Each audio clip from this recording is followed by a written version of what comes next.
नमस्ते आंटी जी। अरे, तुम तो ममता की बहू हो ना। अंदर आओ, अंदर आओ। आंटी जी, मुझे थोड़ी चीनी मिल सकती है क्या? हाँ, ये कौन सी बड़ी बात है। अरे सुधा बहू, जरा रसोई घर से थोड़ी चीनी तो ले आ। तभी निर्मला देवी रूबिका की साड़ी और गहने बड़े गौर से देखती हैं। अरे वाह बहू, तुम्हारी साड़ी तो बहुत सुंदर है और गहनों का तो कहना ही क्या। मान गए तुम्हें, बहुत ही सलीके से रहती हो।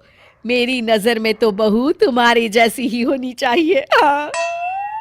तभी निर्मला देवी की बहू सुधा वहां आ जाती है। और एक ये है मेरी बहू, इसे तो कपड़े भी पहनने का। खैर जाने दो। अच्छा बेटा, तुम्हें और कुछ चाहिए? नहीं नहीं आंटी जी, फिलहाल तो चीनी से काम चल जाएगा। चलती हूँ मैं। ठीक है बेटी, आती रहना। हाँ हाँ हाँ, क्यों नहीं, हम दोनों पड़ोसी हैं आखिर। रूबिका की जाते ही, देखा बहू तूने, अच्छे घर की बहुओं का रहन सहन कैसा होता है, एकदम टीप टाप। और एक तू है।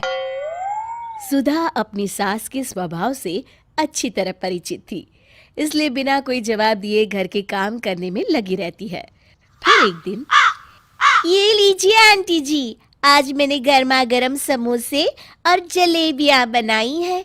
जरा चखिए तो सही और बताइए कैसे बने हैं। क्या बात है बेटी, इतने स्वादिष्ट समोसे और जलेबी मैंने अपनी पूरी जिंदगी में नहीं खाई। तू दिखने में जितनी सुंदर है उतनी ही गुनी भी है। ये तो कुछ नहीं है आंटी जी, मैं तो चाइनीज खाना भी बहुत अच्छा बनाती हूँ। अच्छा, तू ये सब भी बना लेती है? मैं तो बचपन से ही खाने पीने की शौकीन हूँ आंटी जी। कल आप मेरे हाथों से बना हक्का नूडल खा के देखिएगा, तब आपको पता चलेगा कि असली खाने का स्वाद किसे कहते हैं। सच बहू, ममता बड़ी किस्मत वाली है जो तेरे जैसी बहू से मिली है। आपकी बहू सुधा वैसे दिखने में मेरे जितनी सुंदर ना सही, पर फिर भी ठीक ही है आंटी जी।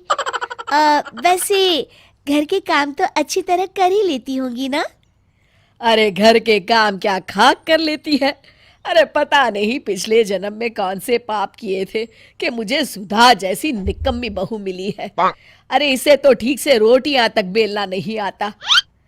अब क्या कर सकते हैं आंटी जी, भगवान सबकी बहुओं को मेरे जैसी सर्वगुण संपन्न भी तो नहीं बना सकता ना।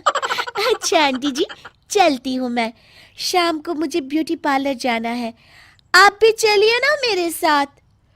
मैं पार्लर इस उम्र में? अरे आंटी जी, अच्छा दिखने की कोई उम्र थोड़े ही ना होती है। आप ना शाम को तैयार रहिएगा। ठीक है बेटी। इस तरह निर्मला देवी रूबिका से इतना प्रभावित होती हैं कि हर वक्त लट्टू की तरह उसके पीछे पीछे घूमती रहती थी। देखते ही देखते निर्मला देवी रूबिका की पक्की फैन बन जाती है और हमेशा अपनी बहू सुधा को बात बात पे रूबिका की तरफ बनने की नसीहत देती रहती है। फिर एक रात, अरे नालायक, खाने में मसाला डालने में इतनी कंजूसी क्यों करती है? हमारे यहाँ मसाला क्या तेरे पिताजी के यहाँ से आता है जो तू सब्जी में इतना सोच सोच कर डालती है? जरा भी स्वाद नहीं है इस सब्जी में। अरे भाग्यवान, सब्जी तो ठीक बनी है, तुम बेकार में बहू के ऊपर भड़क रही हो। आप जरा ममता की बहू के हाथों की सब्जी खा कर देखना, तब बात करना। उंगलियां चाटते रह जाओगे। सच में रूबिका के सास ससुर बड़े किस्मत वाले हैं जो उन्हें रूबिका जैसी बहू मिली है। तभी अचानक रूबिका के घर से जोर जोर से चिल्लाने की आवाजें आती है। अरे ये इतने जोर जोर से कौन झगड़ रहा है? सब लोग बाहर निकलते हैं और देखते हैं कि रूबिका अपने सास ससुर को धक्के मार के घर से बाहर निकाल रही है। इतने दिनों से मुफ्त की रोटियां तोड़ रहे हो, दोबारा इस घर में नजर मत आना। हाँ, अरे लेकिन आप चुप रहिए और चुपचाप अंदर जाइए। रूबिका जैसे ही अपने पति को आंख दिखाती है, वो सहमकर पीछे हट जाता है। रूबिका के सास ससुर रोते बिलखते अपना सामान लेकर वहां से चले जाते हैं और सभी लोग तमाशबीन बने चुपचाप ये सब देख रहे होते हैं। क्यों माँ जी, आप तो चाहती थी ना कि मैं इसी की तरह बन जाऊं? अरे नहीं नहीं बहू, मैं तो मजाक कर रही थी। तू तो मेरी बहुत प्यारी बहू है।